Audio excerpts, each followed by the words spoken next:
In this video, we will learn about the documents required to file a mutual consent divorce case in India. The first document required is a proof for marriage. This document will depend on how and where you got married. For instance, if you got married in a banquet hall, then a marriage invitation card will be needed. If you got married at a religious place like temple, Gurudwara or church, then a certificate issued by that religious place will be needed. If you got married under Special Marriage Act, then a certificate issued by the marriage office will be needed.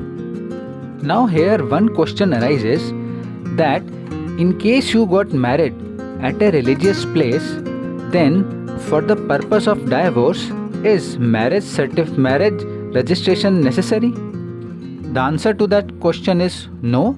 A marriage certificate is not mandatory for the purpose of divorce in case you got married at a religious place. Apart from marriage proof, the other documents required are address proof of husband and wife. For address proof, you can share your passport, Aadhar card, driving license or voter ID card. These 4 documents are generally accepted in all the courts of India, and if you do not have any of these documents, then you can check with your local court for complete list of accepted address proofs. Now a very important question arises regarding the jurisdiction. The question is, the documents which we have discussed should belong to which city? The answer is that wherever you are filing the case, at least one of these 3 documents should belong to that particular city.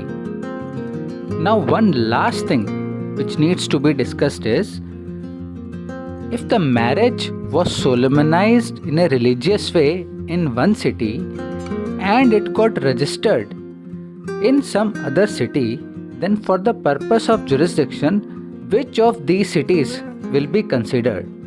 The answer is the city in which the marriage was solemnized as per religious functions, that city will be considered.